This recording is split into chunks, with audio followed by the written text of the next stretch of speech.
les chiens. T'aimes les chiens? Les chiens? Quoi? Oui, les chiens. Les chiens. T'aimes les chiens?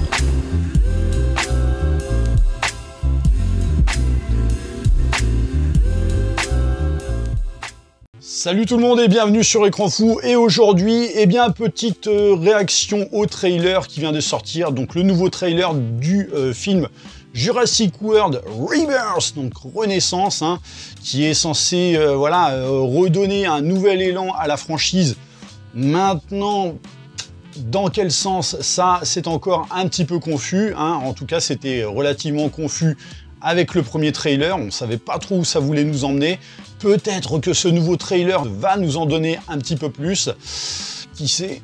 Et alors, c'est vrai que la première bande-annonce, elle n'avait pas tant enthousiasmé les foules que ça, hein.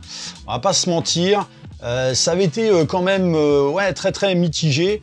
Même s'il y en a qui reconnaissent le fait que, attention, avec Gareth Edwards aux commandes, puisque c'est lui qui est réalisateur, on n'est pas à l'abri effectivement d'avoir quelque chose qui tienne un petit peu au corps, hein, qui soit quand même assez couillu, notamment en termes de spectaculaire, puisque bon, je le rappelle, Gareth Edwards, c'est quand même le mec derrière Monsters, le mec derrière le premier Godzilla, donc celui de 2014, et derrière également Rogue One, ou accessoirement The Creator. Donc quelqu'un qui est vraiment capable de livrer du spectaculaire, avec des moyens qui peuvent être quand même assez limités, quoi. Donc il est capable de nous apporter vraiment de très très bonnes surprises. Maintenant, à voir s'il est véritablement à la hauteur d'une tâche comme Jurassic World, c'est toujours un petit peu compliqué à dire, parce que le problème aussi de Gareth Edwards, c'est qu'il s'est souvent laissé bouffer par les studios. Alors, il a deux défauts. Le premier, c'est quand il se pose en tant que scénariste de ses propres films. Donc là, c'est toujours un petit peu compliqué parce qu'il a énormément de difficultés en termes d'écriture. Ce qui va le sauver ici avec ce Jurassic World, c'est que le scénario, il est signé David Cobb, qui est quand même une grosse pointure à Hollywood, hein. Donc voilà, qui est quand même derrière pas mal de scénarios, notamment je crois des premiers Jurassic Park de Steven Spielberg. Voilà, c'est pas n'importe qui. Maintenant, l'autre gros souci de Gareth Edwards, c'est que souvent, il se fait littéralement bouffer par les studios. Ça a été le cas avec Warner quand il était sur Godzilla. Il s'est fait littéralement bouffer quand il a fait Rogue One avec Disney. Mais en revanche, effectivement, c'est un mec plein de ressources, voilà. The Creator, qu'on aime ou qu'on n'aime pas. Il y a des visuels dans chaque plan. 80 millions de dollars le film. On voit plus ça, quoi, à Hollywood. On ne voit plus ça. Mais malgré le nom de Gareth Edwards à la réalisation, ça n'avait pas tant enthousiasmé que ça. C'est quand même un petit peu dommage. Et c'est vrai que la bande-annonce, elle était un petit peu... En fait, pour une toute première bande-annonce, on en voyait déjà presque trop, ça en révélait beaucoup trop. Et puis, on savait pas trop, effectivement, comme je disais, où ça voulait nous emmener. Voilà, avec des dinosaures mutants, etc., etc. Le fameux T-Rex, hein, qui faisait partie de ces rumeurs, donc ce tyrannosaure avec 6 membres. On savait que Edwards avait dans l'intention de mettre à profit un petit peu toutes ces inspirations, notamment tout ce qui est de l'ordre de Alien et j'en passe. Et c'est vrai que ça se ressentait quand même à certains moments. Et pour couronner le tout, effectivement, il y avait le fait que Gareth Edwards est un fan des Jurassic Park de Steven Spielberg, et Steven Spielberg lui-même est un fan du travail de Gareth Edwards. Donc en fait, il y a eu un petit peu une sorte de dialogue entre les deux pour favoriser justement Universal à aller dans le sens de Gareth Edwards, déjà pour le choisir en tant que réalisateur, et ensuite pour pouvoir lui laisser un maximum de champ libre afin de livrer ce qu'il doit livrer à travers cet opus. Donc même moi, bon, j'étais quand même assez enthousiaste dans le sens où je me disais peut-être que le trailer n'est pas à la hauteur du film, soit. C'est possible, hein, c'est tout à fait possible. Voilà, je restais quand même un petit peu sur la réserve, dans le sens où j'en attendais quand même beaucoup plus, mais voilà, j'étais pas totalement fermé. J'étais mi-figue, mi-raisin, vraiment, quoi. Et puis bon, il y a le fait que Ouais, on a ce petit casting qui est quand même relativement sympa. Maintenant, c'est vrai que Scarlett Johansson en tant que guerrière, machin, tout ça, même si j'ai trouvé le moyen de dire que, bon, rappelez-vous, effectivement, quand elle jouait Black Widow, ça vous dérangeait absolument pas, quoi, qu'elle soit une putain de guerrière, surtout quand il s'agissait de mettre une combarre moulante avec l'aéroploplo qui dépassait à moitié, quoi. Et donc, c'est vrai que j'en attendais beaucoup de ce nouveau trailer. Et je crois qu'il m'a davantage déçu. Pourquoi ? Parce que, tout simplement, je trouve que c'est ni plus ni moins qu'un trailer qui reconstruit un petit peu le premier, avec, allez, quelques petits plans nouveaux, mais grosso merdo, tout ce que l'on voit dans le trailer, on va dire à 70%, c'est les images du premier. On va en reprendre essentiellement beaucoup de plans, voilà, donc on a très peu d'inédits, et ça c'est quand même moche, quoi. Donc on n'en découvre pas beaucoup plus, quoi.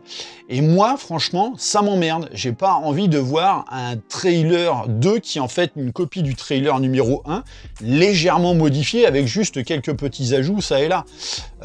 Moi, c'est pas ça qui m'intéresse. Donc, moi, ce genre de manœuvre, pardon, ça a tendance un petit peu à me faire flipper dans le sens où je me dis, putain, si d'un trailer à l'autre, ils sont pas capables de montrer suffisamment, ou alors que c'est peut-être que dans le premier trailer, ils en avaient trop montré, c'est moi en tout cas ce que je pensais, mais s'ils sont pas capables de faire une grosse différence entre le premier trailer et le deuxième, c'est que concrètement, ça veut dire quoi? Ça veut dire qu'il n'y a pas suffisamment de matière dans votre film pour pouvoir faire une promo suffisamment imposante.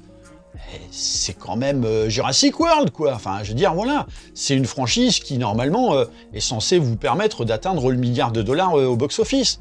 Là, avec cet opus, ça risque d'être un petit peu plus compliqué, parce que je pense qu'il y a la lassitude, et il y a effectivement le retour de bâton de la saga Jurassic World, hein, qui a quand même énormément déçu. Le troisième opus était une catastrophe. Donc même si j'attends quand même avec enthousiasme ce film, ce trailer ne m'a pas convaincu, et en plus, il me fait quand même avoir davantage de réserve par cette crainte de me dire, si on nous en montre pas beaucoup plus, c'est parce qu'il y a peut-être pas grand-chose justement à nous montrer. Et moi, j'ai vraiment peur de ça. Maintenant, bon, il y a quand même des choses qui sont plutôt pas mal, et c'est vrai que quand on commence le trailer avec cette scène du laboratoire qui est dans un état d'alerte, ça rappelle d'ailleurs énormément cette fameuse scène de Godzilla de 2014, qui était justement réalisée par Gareth Edwards, avec Bryan Cranston qui faisait face à Juliette Binoche, pardon, dans la centrale nucléaire. Donc ça, c'est quand même plutôt cool, et puis ce T-Rex qui agrippe le mec par derrière, franchement, c'est fabuleux, quoi. Tu sens la tension véritablement monter. Et en cela, moi, à la limite, ça me dérange pas tant qu'il n'y ait pas autant de spectacles. Moi, le but, c'est que le film soit efficace. C'est-à-dire que même tu peux prendre le film de Steven Spielberg, le tout premier, en termes d'action, on n'a pas des tonnes et des tonnes de scènes, hein. Voilà, ça reste quand même limité. Mais ce qu'il y a, c'est que Spielberg, et puis le scénariste, en fait, ils insufflaient justement une tension perpétuelle. Voilà, on était dans un suspense permanent, et ça nourrissait justement le récit. On n'avait pas forcément besoin de faire du visuel tout le temps. Ça, plus l'attachement au personnage, évidemment. Et moi, si Gareth Edwards, en fait, il décide plutôt de favoriser effectivement des scènes d'action moins nombreuses, mais percutantes par rapport à des Jurassic World, mais voilà, qui soient véritablement percutantes. Hein. Quand je dis percutant, c'est percutant, comme dans les premiers Jurassic Park. Hein. Revenir aux sources un petit peu. Mais que derrière, effectivement, voilà, on est vraiment dans une situation de tension perpétuelle et que le scénario suit derrière, moi, ça ne me pose aucun problème, très franchement. Alors, sachant que, pareil, on voit un petit peu plus la fameuse séquence tant vantée avec le fameux T-Rex dans l'eau. Donc, pour rappel, hein, pour ceux qui l'ignorent en tout cas, cette fameuse séquence, elle est en référence à ce que Steven Spielberg, à l'époque, voulait intégrer justement dans Jurassic Park, mais que, comme il voulait travailler avec des animatroniques, cette séquence avec l'eau, elle était beaucoup trop compliquée à mettre en place à l'époque où justement il a réalisé le film. Donc c'était vraiment une séquence qui tenait énormément à cœur à Spielberg, et Gareth Edwards lui-même, en fait, il a demandé justement s'il pouvait utiliser cette scène, et Spielberg lui a dit vas-y, go. Pareil, la scène du mosasaure. Alors bon, effectivement, de toute façon, c'est vrai que le mosasaure, on en a déjà vu un en action, etc. Mais là, avec le bateau, il y a moyen d'avoir quelque chose de très dynamique, d'hyper immersif. Donc, ouais, ça peut être très très très sympa. Maintenant, c'est vrai qu'ils gardent quand même très secret le fameux Direx, hein. Ils veulent pas le révéler, mais bon, voilà, il y a quand même cette allusion faite autour de créatures qui ont été modifiées, ou du moins d'expériences qui ont été faites sur cette île, avec des créatures un petit peu différentes. Donc on imagine que le Direx d'ailleurs ne doit pas être le seul, hein, dans ce cas-là. Et du coup, ça amène la franchise à travers ce film dans une toute nouvelle direction, quoi. Est-ce que justement, bon, même si de toute façon à travers les Jurassic World 2 et 3, on faisait déjà des dinosaures modifiés, génétiquement modifiés, voilà. Mais effectivement là, est-ce que l'on cherche pas à amener vers quelque chose de totalement différent, avec donc des films de monstres carrément, qui sont issus des dinosaures? J'en sais rien. Ça peut être intéressant, ça dépend effectivement comment ça va être amené. Mais voilà, moi je suis déçu parce que je m'attendais à en voir quand même beaucoup plus. Mais je pense quand même que les séquences d'action sont relativement efficaces. Alors pour ce qui est des fameux CGI, parce que ça je sais que sur le premier trailer, on en a entendu sur internet, ça avait fait gueuler tout le monde. Oui, c'est dégueulasse, regardez, franchement on n'y croit pas quand ils sont dans le champ, c'est du tout numérique, c'est affreux. Alors sachant que justement, dommage pour vous, parce que Gareth Edwards, c'est quand même quelqu'un qui aime beaucoup tourner dans des décors en dur. Ils ont énormément tourné au Costa Rica. Alors certes, il y a eu des retouches en images de synthèse, c'est un fait. Mais en l'occurrence, quand les gens gueulent « Ouais, regardez, même le champ, franchement, c'est ridicule, on n'y croit pas », bah non, parce que tu vois, le champ, en l'occurrence, ils ont véritablement tourné dans un champ. Tu vois, donc faut savoir raison garder un petit peu. Et moi, pour l'instant, je trouve que les CGI sont pas vilains, si ce n'est les espèces de brachiosaures géants là avec leur parabole sur le dos là.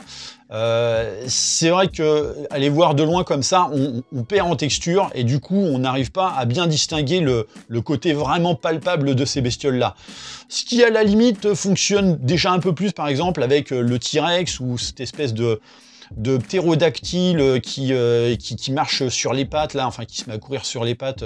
Ouais, un truc un peu étrange, qui, je pense, doit être une créature modifiée. Moi, j'attends de voir ce qu'il en est, mais je connais pas le budget, mais on doit avoisiner 150 millions de dollars pour un film comme ça. Quand je vois ce qu'est capable de faire Gareth Edwards avec 80 millions de dollars de budget, je me dis à 150 millions, je pense que derrière, il y a quand même quelque chose à faire. Et puis ils le savent, hein, en plus, de toute façon, bon, le film n'est pas encore fini en termes de post-prod, ils font encore des retouches, mais ils le savent pertinemment que là, ils ont un carton à jouer, Universal.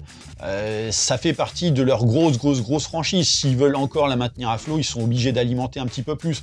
Alors peut-être qu'ils auraient dû alimenter avec un peu plus d'écart par rapport à Jurassic World 3, histoire de créer véritablement un manque.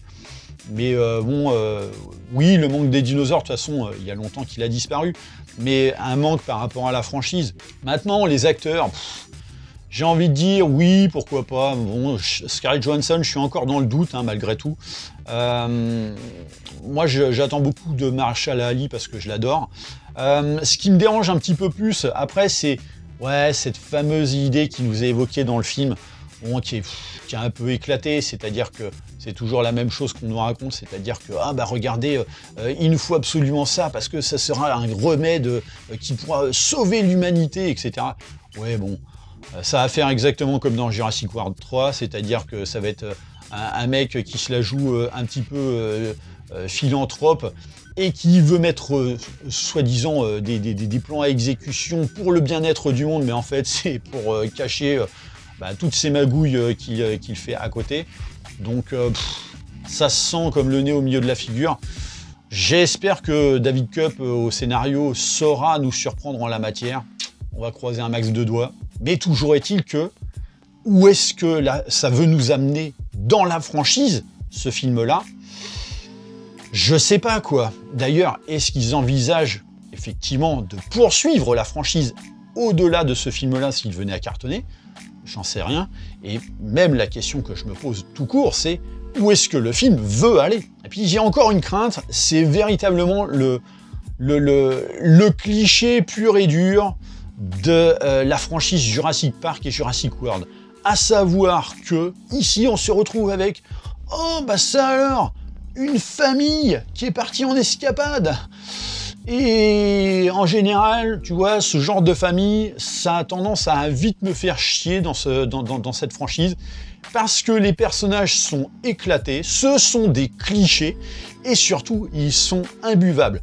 Donc voilà, bon, je comprends qu'effectivement, il faut mettre un petit peu des gamins, machin, tout ça, pour attirer les plus jeunes.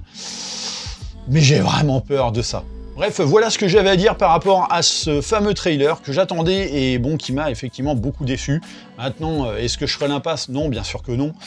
Ça fera toujours partie des 3 fameux blockbusters de ce mois de juillet qui tomberont et que j'ai quand même très hâte de voir, donc avec Superman et puis les 4 Fantastiques de chez Marvel. Donc n'hésitez pas à me dire ce que vous, en tout cas, vous pensez par rapport à cette bande-annonce. Pour ce qui est du jeu de la réplique, c'était sur la vidéo des tensions au sein de l'écurie Lucasfilm. Il fallait trouver Casino, sorti en 1995 et réalisé par Martin Scorsese. Voilà, c'est tout pour aujourd'hui. N'hésitez pas à me laisser des petits commentaires, bien sûr liker et partager la vidéo. Pensez à vous abonner à la chaîne de manière à vous tenir informé des prochains contenus. Et moi, comme d'habitude, je vous dis à très bientôt pour une prochaine vidéo. Allez, bye!